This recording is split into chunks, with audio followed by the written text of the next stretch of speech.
Kontan, jumpa lagi dalam program podcast Kontan TV. Seperti biasa bersama saya telah hadir rekan-rekan Kontan dari harian ya. Oh Betul. ya, seperti biasa ya ada Mas Ajis ya yang Siap mendampingi mendampingi. Mas Hafid. Ya, apa kabar Mas Fahri? Selamat Oke. kabar baik Mas Pak Hafid. Markus, apa kabar? Kabar baik Mas Hafid. Ya, Mas kita Ajis. kita undang nih kedua rekan kita ini untuk membicarakan satu topik yang lagi rame ya, yaitu tentang penundaan kenaikan upah buruh, upah minimum provinsi ya 2026 yang ditunda mestinya tanggal 21 November, tapi oleh Menaker ditunda dan sampai sekarang belum ada kejelasan. Tentunya ini memicu kekhawatiran di kalangan buruh ya, artinya sampai sekarang mereka belum mendapatkan kepastian tentang besaran kenaikan upah tahun depan. Ya. Yang tentunya mereka sudah menanti-nanti nih, sudah menunggu berapa besaran kenaikan upah yang akan ditetapkan oleh pemerintah, dan ternyata pemerintah sendiri ternyata masih dihadapkan pada banyak persoalan di internalnya ya Pak Markus ya. Karena menurut Menteri Ketenagakerjaan penundaan ini salah satunya mencoba mengakomodir putusan MK nomor 136 ya tahun 2023 yang harus mengedepankan kebutuhan hidup layak, harus juga mengedepankan aspirasi buruh, dan harus juga melakukan perombakan tata kelola pengupahan. Kalau nggak salah poin-poin putusan MK itu, sehingga putusan MK itu memberi ruang bagi pemerintah untuk menyusun regulasi baru dalam bentuk peraturan pemerintah. Nah, apa demikian yang terjadi Pak Markus sehingga UMP ini ditunda? Oke, terima kasih Mas Hafid. Memang kalau misalnya kita lihat ya, memang pengumuman UMP 2026 ini memang ditunda oleh pemerintah. Oke. Karena memang ini memang seperti biasa ya, ini hal-hal yang sudah ditunggu oleh kalangan serikat buruh dan buruh mengenai kenaikan UMP. Nah, seharusnya memang tanggal 21 November ya itu kenaikan itu diumumkan. Cuman ternyata pemerintah itu ini mulai tahun ini mulai mengubah nih aturan mainnya dalam arti peraturan dan perundang-undangnya ya. Biasanya itu kan peraturan pengumuman itu kan disampaikan oleh Menteri Ketenagakerjaan lewat yang namanya peraturan Menteri Ketenagakerjaan. Disitulah Menaker ya. ya Permenaker. Disitulah terbit yang namanya itu kenaikan UMP yang setiap tahunnya kita saksikan itu sudah berlangsung ya. Nah, ini secara tiba-tiba ini karena berencana itu dirubah. Nah, sebelum sampai sana kita ingin tahu nih, kenapa sih alasan itu dirubah? Oke. Nah, dari Permenaker menjadi PP peraturan pemerintah. Itu karena terjadi yang namanya desakan-desakan dari terutama dari serikat pekerja ya terhadap mereka ingin yang namanya itu UMP yang manusiawi dan berkeadilan. Nah, kalau manusiawi ini berarti kan memang yang harus sesuai dengan kondisi di daerah masing-masing ya. Itu pertama. Terus yang kedua itu berkeadilan. Nah, apa yang disebut dengan berkeadilan? Jadi gini, berkeadilan itu adalah karena kalangan serikat pekerja itu mereka tuh sudah memetakan atau sudah melihat terjadi yang namanya disparitas UMP, upah minimum di provinsi dan di kabupaten. Jadi di daerah tertentu ada yang tinggi, di daerah lain ada yang jomplang rendah gitu. Itu satu. Nah, yang ini disparitas ini semakin melebar ya beberapa tahun ini. Karena apa? Karena yang namanya kebijakan kenaikan UMP itu kan sebelumnya kan diatur oleh pemerintah pusat. Ya. Diketok palu, setelah dihitung-hitung muncullah kenaikan dasar ya. Misalnya katakanlah ambil contoh tahun lalu tuh 6,5% ya. Nah, itu menjadi patokan bagi daerah-daerah itu untuk melakukan yang namanya kenaikan UMP berdasarkan patokan tersebut. Nah, imbasnya adalah beberapa daerah yang awalnya ya, maksudnya bukan awalnya, sebelumnya sudah UMP-nya sudah tinggi, semakin tinggi. Karena berdasarkan misalnya 5 juta dikali 6,5%, kenaikannya berapa? Dibandingkan dengan 3 juta nih di daerah lain, kali 6,5%. Nah, itu kan memang spread-nya kan memang ini ya, semakin kecil, yang gede-gede. Nah, itulah. Makanya itu ada masukan ya, masukan dari salah satu serikat pekerja itu untuk memperhatikan yang namanya disparitas harga. Sepertinya sih masukan ini sudah masuk di dalam ini ya, di dalam perhitungan dari pemerintah ya, terutama dalam hal ini Kemenaker. Terus yang berikutnya lagi itu karena adanya itu yang tadi Mas Hafid bilang, karena adanya yang namanya, keputusan dari Mahkamah Konstitusi ya, yang katakanlah, membuat, penghitungan UMP ini, layak, dalam arti layak itu karena dimasukkannya indikator yang namanya kehidupan, KHL ya, Komponen hidup layak. komponen hidup Kebutuhan hidup layak. kebutuhan hidup layak. Oke. Nah, ini membuat, pemerintah ini harus mengubah yang namanya perhitungan dari UMP tersebut. Nah, di satu sisi pemerintah juga melihat nih, ini pasti yang namanya UMP ini pasti sahabat pasti kan bakal bergejolak ya, dalam arti demo-demo. Mereka ingin sudah menghitungkan masing-masing itu kenaikannya sekian persen gitu kan. Nah, supaya ini, bisa diredam itu sebenarnya itu, pemerintah sudah memberikan semacam arahan atau panduan sebenarnya sih, panduan. Cuman ini memang dari kalangan Kementerian Pertahanan itu tidak menyebutkan secara detail, rinci. Mereka menyebut sebenarnya sih antara pemerintah dengan serikat pekerja itu sudah ada dalam kutip ada sepakat. Cuman nilai-nilai yang ditampilkan oleh pemerintah sama serikat pekerja ini tidak disetujui, bukan ya pasti ditolak ya, sama kalangan pengusaha. Karena mereka itu melihat itu ternyata lebih tinggi dari yang mereka pikirkan. Nah, itu yang membuat sampai sekarang itu memang kebijakan UMP itu belum diumumkan. Karena sekarang ini kalau nggak salah mulai hari Senin kemarin, ini 3 hari nih, Senin, Selasa, Rabu, ini kalau nggak salah pemerintah sedang merapat secara maraton ya. Secara maraton untuk menentukan UMP di masing-masing daerah gitu kan, disnaker dari masing-masing kementerian itu. Dan juga kalau nggak salah hari ini juga ada semacam kayak kompres dari Apindo yang menyatakan sikapnya seperti apa mereka ini untuk menyuarakan UMP 2026. Nah itu, nah ini memang masih ini seru dalam arti antara tarik-menarik nih, antara kepentingan pengusaha dengan serikat pekerja. Dan memang setiap tahun memang kita menyaksikan hal seperti ini ya. Seperti itu sih Pak Mas Hafid, gambaran awal itu background-nya, kenapa sampai sekarang ini UMP 2026 ini belum diputuskan oleh pemerintah.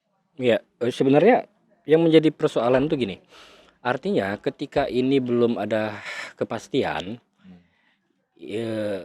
belum ada kepastian juga tentang pendapatan bagi kalangan buruh ya. Buruh melihat belum ada kepastian tentang pendapatan mereka di 2026. Dan ini kan bisa mengganggu produksi, bisa juga memicu tensi sosial di kalangan buruh. Apalagi buruh sudah merancang adanya aksi mogok nasional, aksi besar-besaran, dan sampai sekarang regulasi juga belum jelas.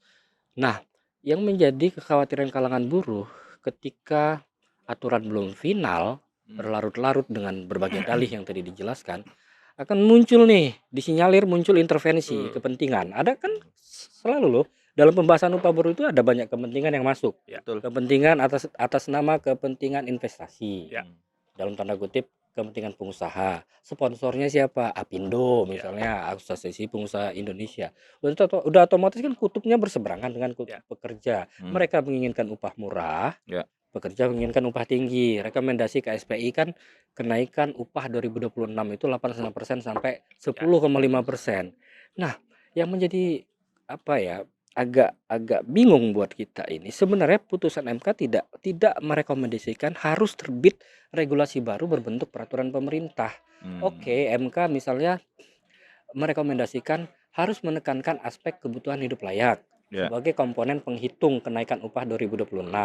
Dan formulanya tuh nggak berubah kan? Tetap formula kenaikan upah 2025 kemarin kan?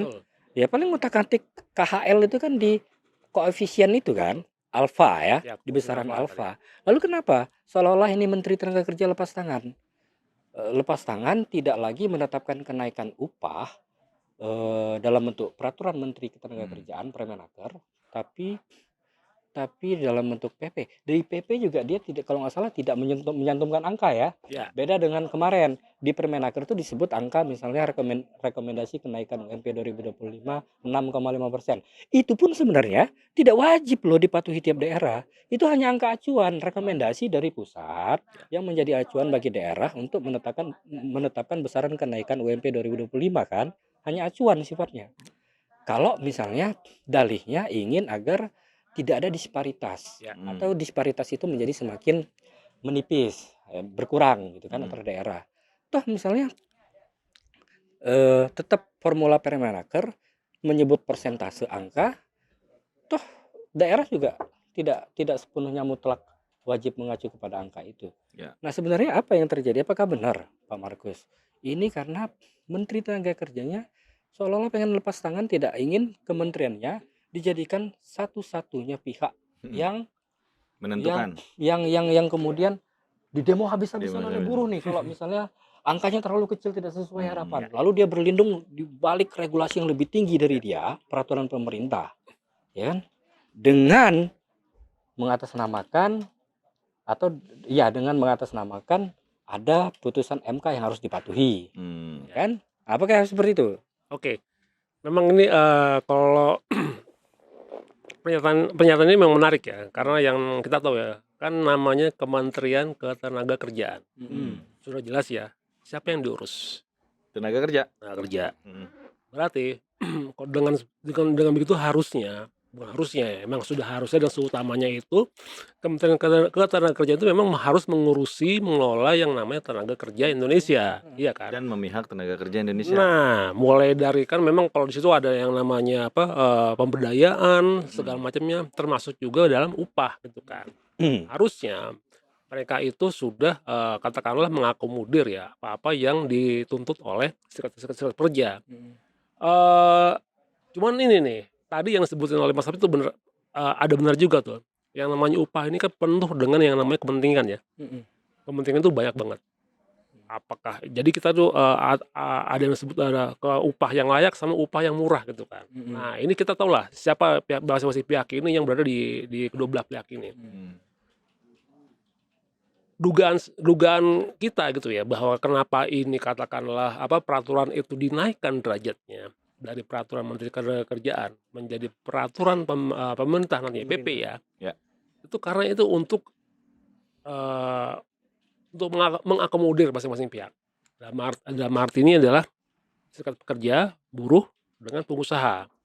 Makanya itu nantinya itu di dalam BP tersebut itu bakal diberikan semacam panduan saja, panduan apa-apa aja yang harus dipenuhi dalam penentuan yang namanya upah minimum. Nah, berikutnya nanti adalah masing-masing pihak dan daerah itulah yang masih menentukan. Nah, jadi seolah-olah itu pemerintah itu dalam tanda kutip main aman nih. Main aman dalam arti di serikat pekerja mereka nggak di demo habis-habisan, terus sama pengusaha itu juga bisa tekan. memberi sudah karena dapat tekan ya udah berada di tengah-tengah.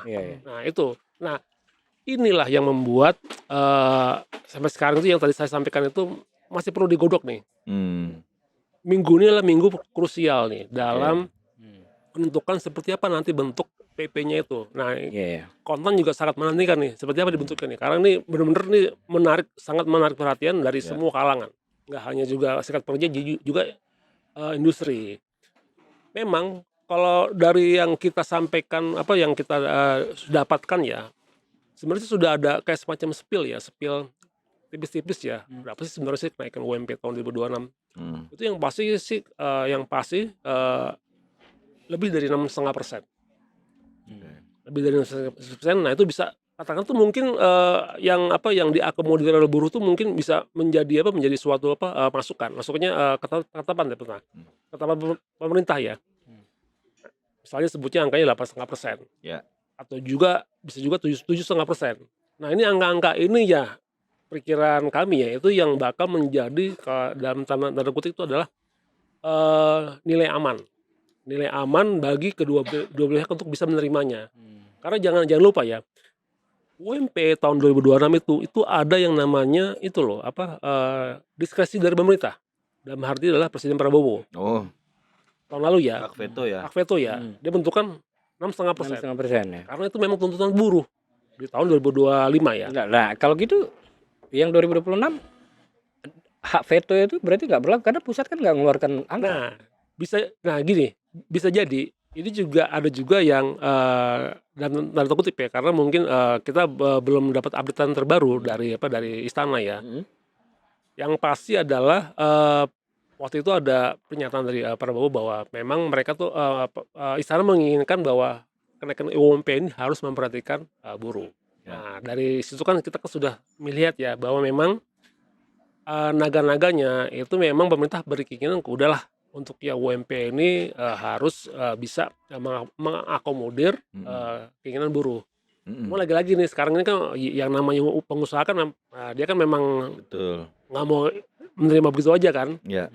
Segala cara harus diupayakan untuk supaya bisa kenaikan itu nggak seoptimal mungkin yang diinginkan oleh serikat pekerja. Seminim mungkin. Seminim mungkin malah kalau perlu. Kalau forum tripartit masih ada? Masih ada. Itu gimana Nah. efektivitasnya? Karena gini, kan ada yang namanya Dewan Pengupahan ya. Dewan Pengupahan Nasional itu yang terdiri dari beberapa elemen ya. Ya, tripartit itu kan tripartit ya, pemerintah, pengusaha sama serikat pekerja. Kalau dari klaim-klaim dari beberapa pihak, misalnya dari pemerintah dan hari ini Kementerian Ketenagakerjaan, mereka kan sih mengklaim bahwa sudah melakukan diskusi dengan beberapa pihak. Oke. Nah, beberapa pihak itu berarti kan serikat pekerja sama para pengusaha dong, dalam menentukan besaran. Mereka menyebutnya besaran-besaran nih, besaran kenaikan. Berarti memang belum ini kan, belum pasti seperti apa nih ramuannya.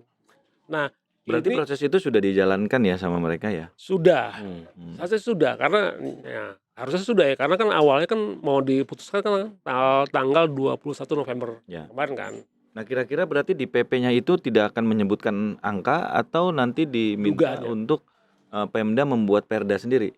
Nah, dugaannya seperti kayak itu dugaannya. Jadi PP itu nanti kira-kira akan ada rekomendasi untuk Pemda membuat perda pengupahan lah ya. Pengupahan. Seperti itu ya di seluruh. Jadi masing-masing itu angkanya itu keluar itu di masing-masing dari daerah-daerah itu. Ya, emang ini menarik ya, di setiap tahun kita disuguhi dengan persoalan kenaikan upah, ya kan? Dan ya ini wajar gitu ya, melihat kondisi pastilah buruh atau pekerja ingin naik ya, Mas ya, upahnya begitu ya. Di sisi lain pengusaha, pebisnis di tahun Prabowo ini, di 1 tahun ini, ya kita lihat bagaimana bisnis mereka ya kan. Nah, mereka juga punya kepentingan pastikan begitu.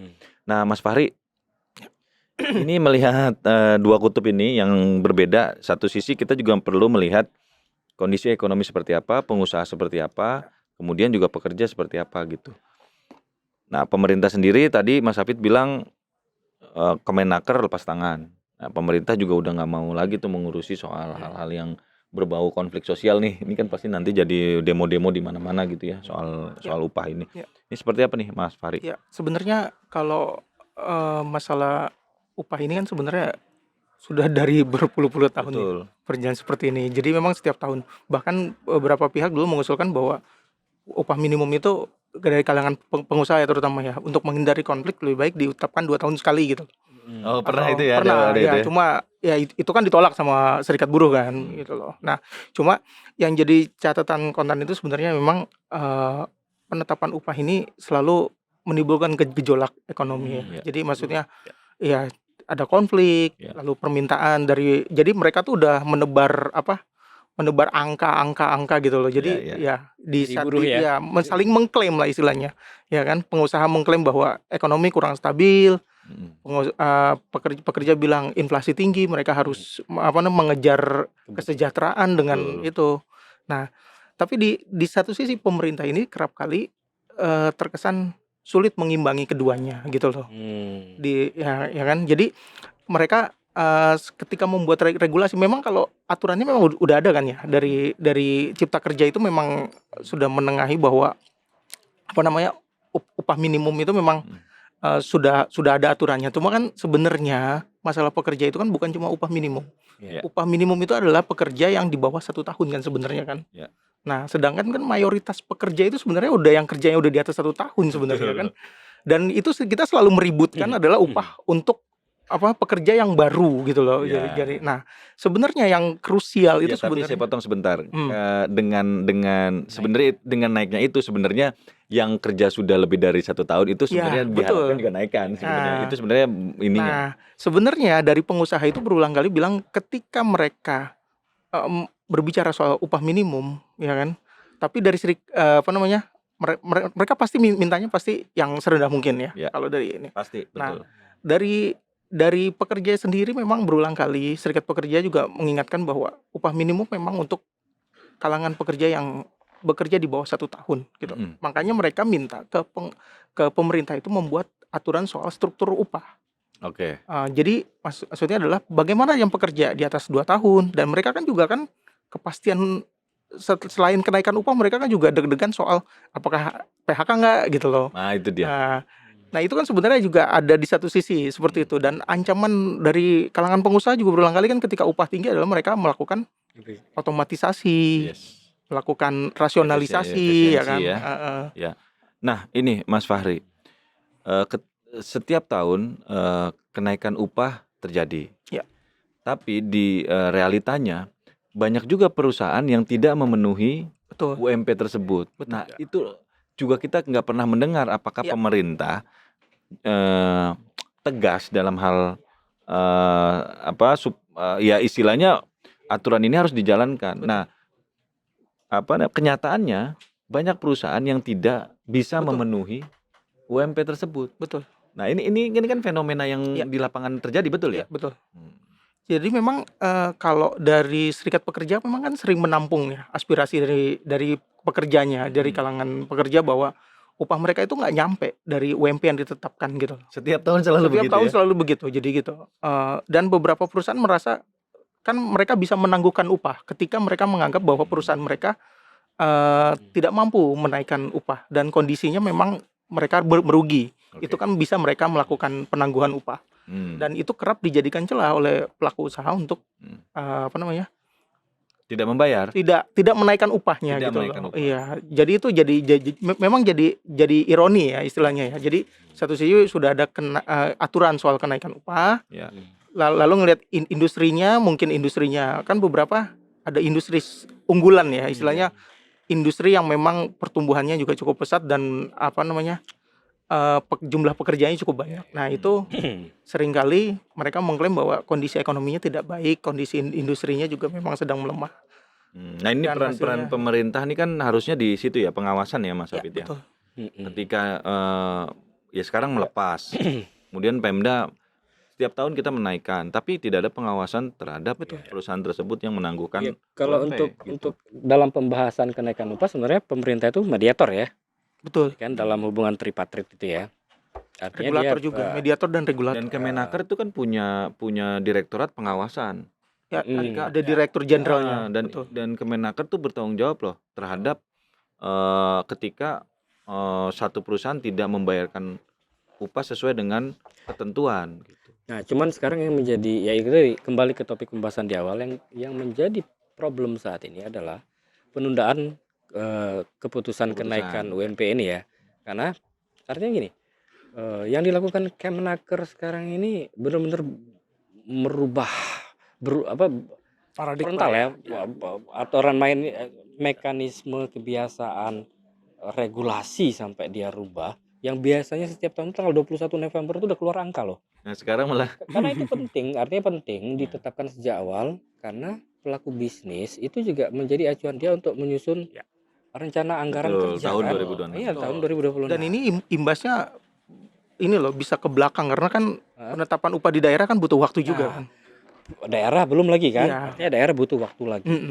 Sehingga kalau makin molor dan sampai sekarang belum ada kejelasan istilahnya, buruh juga masih menunggu-nunggu. Ini kan menjadi memunculkan tanda tanya gitu kan. Artinya gini, tanda tanyanya apakah penundaan oleh Kementerian Tenaga Kerja ini murni karena ada persoalan hukum akibat terbitnya putusan MK atau karena ada kepentingan, ya kan? Kepentingan pihak tertentu, ya demi logika ekonomi politik lah ya kan, menunda kenaikan upah 2026. Ya kan, kalau Kemenaker kan alibinya yang menyesuaikan dengan putusan MK karena harus mengakomodir kebutuhan hidup layak, harus membuka ruang buruh untuk terlibat dalam pembahasan. Sebenarnya bukan itu yang buruh butuhkan sekarang ini, adalah segera ada kepastian, jawaban yang konkret ini kan kayak bersandiwara nih. Hmm. Pemerintah ada apa sebenarnya proses yang terjadi di mereka, ya kan? Nah itu yang harus kita cermati. Misalnya Pak Markus, apakah ini siasat dari Kemenaker Hmm. misalnya untuk menghindari tuntutan kenaikan upah tinggi yang sudah digembar-gemborkan oleh teman-teman buruh menuntut 8,5 sampai 10,5%, Hmm. ya kan? Lalu ditunda-tunda bisa aja kan, misalnya kan? Artinya mereka mencoba mencari ruang dan waktu misalnya untuk gimana nih supaya Hmm. karena mungkin pemerintah juga melihat aspirasi kalangan pengusaha, Ya. berdalih aktivitas produksi bisnis, iklim Ya. bisnis yang belum kondusif lah, Betul. daya beli lesu misalnya kan. Memang ini dua kutub yang selalu berlawanan, tapi pemerintah memang harus bisa benar-benar pas dan tepat memposisikan diri sebagai mediator yang tidak hanya menguntungkan pengusaha, Ya. tidak juga menguntungkan buruh, tapi menguntungkan kedua belah pihak. Buruh terjamin kesejahteraannya, Ya. misalnya kan. Di satu sisi kenaikan upah ini tetap bisa menjamin kelangsungan aktivitas produksi. Hmm. Nah, makanya tapi juga menurut saya menjadi tidak relevan ketika misalnya harus PP, kemudian tidak mengeluarkan angka baru. Pusat tidak mengeluarkan rekomendasi Angka kenaikan. Menurutku ini sesuatu yang melemparkan Iya. masalah ke daerah ya. Iya. Jadi harusnya kan tetaplah Permenaker keluarkan saja angka sesuai hitungan pusat sebagai acuan rekomendasi. Kita pusat dalam dalam menentukan besaran tetap menghitung kan di Dewan Pengupahan Ya, Nasional kan, dengan kalangan pengusaha dan Kemenaker tetap menghitung kan. Harusnya begitu. Harusnya kan keluar angka. Ya. Itu yang menjadi acuan Dewan Dan Pengupahan ini Daerah. Makanya Dewan Pengupahan itu sebenarnya tugasnya adalah menghitung. Iya. Dan Ya nggak? dan itu Jadi- nanti menjadi acuan Dewan Nah, Pengupahan Daerah. Dan ini sebenarnya Nah, menariknya itu gini, menariknya adalah ketika angka tidak keluar, otomatis diserahkan ke daerah. Ini jadi menariknya adalah Oke. beberapa daerah itu saling ngintip kenaikan upah di daerah lain gitu loh. Nah, di daerah itu apakah ada juga forum tripartit? Ada, pasti ada. Oke. Ada Pasti ada. Dewan Pengupahan Daerah, Nah, pemerintah untuk kabupaten, kabupaten ada ya? pengusaha. Nah itu selama bertahun-tahun itu Jakarta kan selalu jadi benchmark untuk daerah Jabodetabek yang lain. Mengintip jadi, dulu ya, Iya, mengintip jadi ketika Jakarta Jakarta itu udah getok upahnya duluan, itu daerah pinggirannya udah melihat oh Jakarta naiknya segini. Nah, ini- Mereka harus segini juga gitu. Ini kan jadi problem ya ketika pabrik-pabrik di Karawang itu pindah ke Jawa Tengah di Batang. mencari ini upah kan- yang murah. Nah, jadi upah yang murah. Ini daerah juga jadi masalah nih. Iya, jadi masalah dan akhirnya daerah bisa kebingungan juga. Bingungan. Karena gini, Bingungan itu. makanya menurutku rekomendasi angka kenaikan dari pusat itu tetap Itu penting. Harus penting. dibutuhkan Ya. sebagai sebuah Benchmark lah, rujukan kan, rujukan. barometer bagi daerah untuk menentukan besaran kenaikan di daerahnya. Ini tiba-tiba seolah-olah udah terserah. Betul. Gua cuman ngeluarin rumus Kalian hitung sendiri. angka apa? Indeks tertentu Ya. 0,7 misalnya sampai 3 misalnya. Nah, pakai ini terserah. Nah, kalian yang hitung. Wah, KHL kalian berapa? Nah, nanti takutnya nanti ada daerah yang rendah-rendah banget misalnya. Dengan alibi, dengan asumsi, dengan argumentasi KHL kami rendah misalnya. Betul. Ada yang mungkin tinggi-tinggi banget, menjadi makin jomplang, tidak tercapai loh target untuk mengurangi disparitas tadi. Nah, makanya soal disparitas itu kan jadi akan terjadi ketika itu. Nah, itu gimana tuh? Tidak menjadi solusi kan? Ya.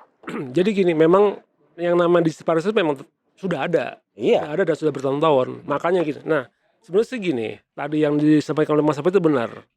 Daerah harusnya sudah bisa menghitung. Toh juga ternyata kenapa Pak? Karena panduan untuk menghitung itu sudah ada sebenarnya. Tadi ya, yang namanya inflasi. Ya. Inflasi, terus pertumbuhan ekonomi. Terus tadi yang disebutnya coefficient index-nya. Nah, coefficient index ini yang katakanlah misalnya kalau daerah cerdas ya, dia tuh bisa menghitung kok pakai patokan tahun lalu saja. Terus kira-kira tuh keluar tuh angka itu berapa tuh, pertumbuhan ekonomi nasional, inflasinya berapa, kan sudah gampang hitungnya kan, sudah tergambar semuanya itu secara gamblang. Kalau dilihat memang hitungan serikat pekerja itu adalah hitungan yang menurut kami ya, itu hitungan yang cukup adil lah. untuk kenaikan Maksudnya UMP. tuntutan buruh itu. Ya tuntutan buruh itu antara 8,5 Sampai sampai 11,5. Nah. Itu cukup adil karena itu sudah memperhitungkan segala hal. Kalau misalnya inflasi itu katakanlah secara real hitungan dari BPS itu 2,5%, ya secara nyata kan beda lagi kan. Secara nyata kita lihat kenaikan bahan baku, beras, Di atas itulah ya, di atas pasti itu. dari situ. Apalagi program yang namanya program MBG itu membuat harga-harga pangan itu pada melonjak tinggi. Karena kan saling berebutan untuk mendapatkan yang namanya telur, ayam, itu membuat itu semuanya serba naik. Nah, itu satu. Terus yang kedua juga yang namanya pertumbuhan ekonomi yang disebutnya tinggi 5%, cuman kondisinya ya biasa, kayaknya kita melihat daya ekonomi kita kan ya tidak baik-baik saja kan. Ya gini-gini aja, maksudnya klaimnya pemerintah segitu ya buruh juga melihatnya hal yang berbeda gitu kan. Nah, ini yang harus menjadi pertimbangan dari pemerintah juga nih dalam hal tadi yang menentukan UMP tadi nih, UMP yang benar-benar yang kalau menurut saya ya harus berkeadilan nih. Berkeadilan terutama ya namanya UMP ya. Jangan-jangan ngomong berkeadilan karena menterinya dari PKS. Rekomendasi makanya PKS ya ini ya. Karena selalu bilang berkeadilan. Itu bisa jadi tuh Pak Markus. Sekarang gini, Ya, politisi ya. kalau kita lihat Kementerian Ketenagakerjaan ini sebenarnya tuh mereka tuh punya banyak PR loh. Banyak PR yang kalau menurut saya Instrumennya ada di kami dia tuh semua kok. belum tuntas PR-nya. Pertama, mereka tuh menjanjikan bakal menerbitkan yang namanya Satgas PHK. Sampai sekarang tuh belum terbit. Nah, ini kan karena mereka harus pro ketenagakerjaan. Terus yang kedua yang tadi ini yang Permenaker yang harusnya terbit tanggal 21 November. Nah, nggak jadi. Nah, ini Nyamuk. Kan dalih dia ditunda karena mereka mau bikin regulasi baru. Ya, betul. Nanti kenaikan UMP 2026 bukan lagi Permenaker tapi PP. Itu karena mereka menyesuaikan dengan putusan MK. Kan itu kan dalihnya dia kan. Ya. Sebenarnya putusan MK itu kan putusan lama ya. 2023 ya. 168 nomor 168 Ya, 2023. Betul. Lalu kenapa baru sekarang? Nah, itu dia. Karena Nyiapin regulasinya kenapa harus Itu dia. sekarang? Karena biasalah. Kenapa nggak dari kemarin? Enggak, karena kan memang baru ada transisi pemerintahan dan kemarin kan di 2024 kan. Iya enggak, maksudnya kenapa enggak di kuartal 1, kuartal 2 misalnya kan? Karena gini, Siapkan memang PP-nya. betul. Kalau Karena memang gini ya. kalau memang diputuskan enggak Permenaker lagi. Jadi ketika menjelang waktunya di November tiba, udah tinggal diumumkan. Ini enggak, ini masih berkutat.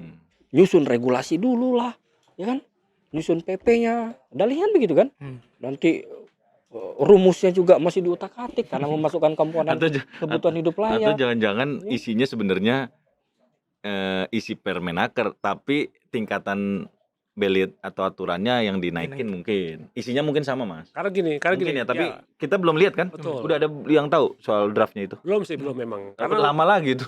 klaimnya dari pemerintah, mereka tuh sedang menunggu yang namanya data-data terkini. Nah, ini dia nih. Data-data dari terkini soal apa nih? Soal Ya, inflasi. pertumbuhan. Dari mana kah itu? Badan BPS ya. Udah keluar yang per apa? Per kuartal Kalau kuartal 4 3. nggak mungkin. Nggak mungkin. Kuartal 3 kan Dia udah. harus mengacunya ke kuartal 3. Ya kan udah. Nah, itu dia. Udah. Udah. Sebenarnya sih kalau bisa udah sebenarnya kan tinggal dihitung aja kan tuh. Ya, itu Nah, terbantahkan lah kalau alasannya seperti itu pasti terbantahkan. Ya, maksudku ini PP kayak macan di atas kertas aja. Oke, dibuat regulasi lebih tinggi peraturan pemerintah. Tapi angkanya nggak ada. Angkanya nggak ada. Buat apa? Kalau dulu kan ada, sekarang nggak Iya. ada. Jadi emang kelihatannya Mas, dia mau mengalihkan konsentrasi buruh Ke itu daerah. dari pusat ke daerah. Ya, jadi biar konsentrasi buruh pecah. Pecah, Kan nggak nggak terpusat, Pusat lagi. Karena mereka udah takut mendengar ancaman buruh mau mogok nasional, Betul. yang dia mau besar-besaran di Ya, Jakarta. Ya kan begitu kali ya. Betul. Kayak Dan kelihatannya kalau dari Yang menarik itu juga karena kan daerah itu kan nggak semuanya pro ke pemerintah kan. betul. Dan daerah itu suka ada deal-dealan sama serikat pekerja sebelum mereka naik kan. Biasanya seperti itu Dan kan. bukan dari partai politik yang sama. Nah, iya. Ya nggak? Itu kadang akhirnya jadi sifatnya jadi politis memang kalau ketika di daerah ya. Diserahkan ke tiap-tiap seluruh daerah nih ya, diserahkan Iya. ke situ ya. Aku membayangkan lebih ngeri loh permainan atau intervensi pihak berkepentingan. Karena jadi pasti. politik sekali ya. Politik. Iya. Jadi Menarik aspirasi ini. kepentingan buruh udah makin terjerembab di bawah tekanan kepentingan pengusaha, ya kan, politisi, pemerintah daerah, makin tidak terkontrol. Betul. Jangan salah loh. Pemerintah kita punya target besar. Apa itu? Pertumbuhan ekonomi 8%. Nah, salah satu caranya adalah dengan mengenjot yang namanya investasi ya. secara masif. Nah, Sudah ada? Klaimnya sih sudah ada, klaimnya dalam bentuk nota kesepahaman atau MOU. MOU ya. Yang itu harus tetap dilaksanakan, direalisasikan. Nah, kita tunggu saja. Oke. Jadi sebenarnya yang menarik adalah ketika pemerintah mengejar pertumbuhan ekonomi 8%, sedangkan buruh yang menginginkan kenaikan upah berdasarkan pertumbuhan ekonomi, biar mereka menikmati pertumbuhan ekonomi itu mereka nggak dapat kan gitu. Oh iya. Harusnya semangatnya kenaikan pertumbuhan 8% juga dinikmati oleh para pekerja, buruh. Harusnya seperti itu kan. Ya, harusnya seperti itu. Menarik ya, Mas Hafid? Menarik ya diskusi kita soal upah buruh. Kebetulan ini memang kalau semua mata buruh sekarang lagi tertuju ke Ini tinggal berapa hari lagi nih? Iya, dan November habis. Pemerintah jangan terus-terusan menggantung persoalan ini, karena itu akan sama saja membuat buruh semakin cemas, semakin bingung, semakin khawatir terhadap pendapatan dia di 2026 karena belum ada kejelasan. Yang buruh butuhkan sekarang adalah jawaban konkret dari pemerintah, berapa nih kenaikan UMP kami 2026, bukan sandiwara politik. Kalau kita lihat ini hanya akrobatik politik pemerintah pusat, ya kan? Karena nggak ada loh rekomendasi MK harus PP misalnya kan? Nggak ada kan? Nggak ada kok tiba-tiba pengen bikin PP lah segala macam. Oke, itu yang buruh butuhkan. Segera ada transparansi, ada akuntabilitas terkait mekanisme penghitungan formula UMP 2026, dan segera serahkan kalau memang nanti Dewan Pengupahan Daerah dan pemerintah daerah yang menentukan, segera keluarkan acuan itu biar nanti pemerintah daerah yang bekerja. Kalau memang hasilnya ternyata rendah, ya jangan salahkan. Kalau memang mogok nasional buruh itu benar-benar terjadi, oke. Demikian podcast kita Sobat Kontan, sampai jumpa di episode berikutnya. Terima kasih. Sampai jumpa. Keputusan bisnis terbaik datang dari data, bukan tebakan. Mudah berlangganan Business Insight dengan subscribe with Google.